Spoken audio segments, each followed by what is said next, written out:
वर्तमान समय में दैनिक उपयोग की वस्तुओं में लगातार बदलाव हो रहा है।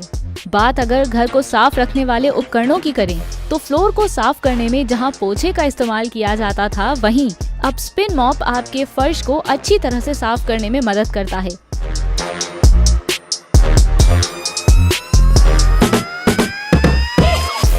स्पिन मॉप के हेड रिफल पॉलिएस्टर फाइबर के बने होते हैं, जो तेज गति से तरल पदार्थ को एब्जॉर्ब करते हैं। स्पिन मॉप से सफाई करने में पानी कम मात्रा में इस्तेमाल होता है। इसके उपयोग से पानी की बचत होती है, जो पर्यावरण के लिए काफी लाभदायक है। स्पिन मॉप वजन में कम होता है, साथ ही आप इसके हैंडल की लंबाई अपनी हाइट के अनुसार घटा या बढ़ा सकते हैं। स्पिन मॉप से शारीरिक श्रम भी कम होता है। इतनी सारी खूबियों की वजह से मार्केट में स्पिन मॉप की अधिक डिमांड है। इसका व्यवसाय एक लाभदायक व्यवसाय सिद्ध हो सकता है। इसलिए आज उद्यमी आपके लिए लेकर आया है स्पिन मॉप मैन्युफैक्चरिंग व्यवसाय की विस्तृत जानकारी। पहले जान लेते हैं ये पूरी प्रक्रिया किस तरह से की जाती है। सबसे पहले कच्चे माल के तौर पर पॉलीप्रोपाइलीन और अन्य कंपोनेंट्स जैसे metal products, tubular metal handles, carrier substrate से जुड़े यार्न आदि बाजार से खरीदे जाते हैं।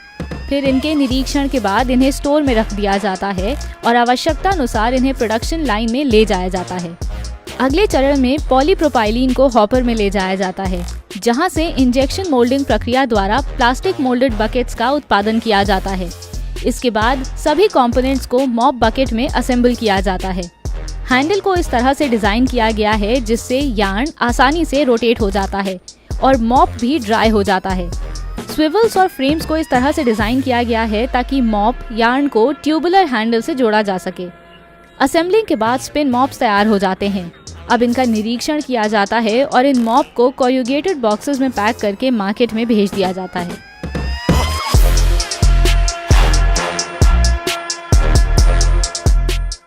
इस पूरी प्रक्रिया में रॉ मटेरियल के रूप में polypropylene granules, tubular metal handles, yarn attached to the carrier substrate, cardboard carton box और अदर कंज्यूमेबल का इस्तेमाल किया गया है।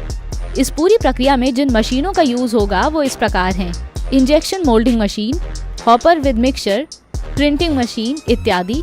और इक्विपमेंट में compressor, die of spin mops, material handling equipment की जरूरत पड़ेगी। और अगर प्रारंभिक स्तर पर शुरू करना चाहते हैं तो लगभग 1500 से 2000 स्क्वायर फीट एरिया में शुरू कर सकते हैं। वहीं प्रारंभिक स्तर पर आप इस बिजनेस को लगभग 6 से 8 मैन पावर के साथ भी स्टार्ट कर सकते हैं, लेकिन प्रारंभिक स्तर पर 25 से 30 किलोवाट इलेक्ट्रिक लोड की आवश्यकता होगी। वहीं प्रारंभिक स्तर पर आप इसे सिंगल इंजेक्शन मोल्डिंग मशीन और अदर रिक्वायर्ड मशीन्स के साथ 20 से 25 लाख की इन्वेस्टमेंट में शुरू कर सकते हैं। इसके माध्यम से लगभग 10 से 15% तक का प्रॉफिट आप कमा सकते हैं। ध्यान रहे, उपरोक्त सभी फिगर्स व्यवसाय के साइज, प्रकार और आपकी इन्वेस्टमेंट के अनुसार बढ़ या घट सकती हैं। इस व्यवसाय के लिए आपको जिन लाइसेंसेस की जरूरत होगी वो इस प्रकार हैं: जीएसटी, उद्यम, फैक्ट्री लाइसेंस। आप अपने बिजनेस को शुरू करने के लिए केंद्र और राज्य सरकारों द्वारा चलाई जा रही सब्सिडी और अनुदान योजनाओं का भी लाभ उठा सकते हैं। अगर आपके पास व्यवसाय शुरू करने के लिए निवेश की कमी है तो आप सरकार द्वारा चलाई जा रही पीएमईजीपी योजना का लाभ उठा सकते हैं।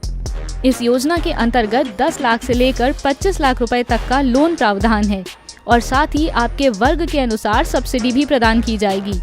इस योजना का लाभ उठाकर आप अपना खुद का व्यवसाय शुरू कर सकते हैं। इस योजना के माध्यम से बेरोजगारी दर में गिरावट आएगी और देश के नागरिक आत्मनिर्भर बनेंगे।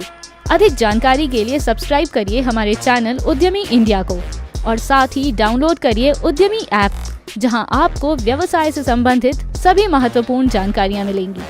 व्यापार से जुड़े हर तरह के सवालों के जवाब के लिए हमारे कॉल सेंटर में 7526000444 पर कॉल भी कर सकते हैं।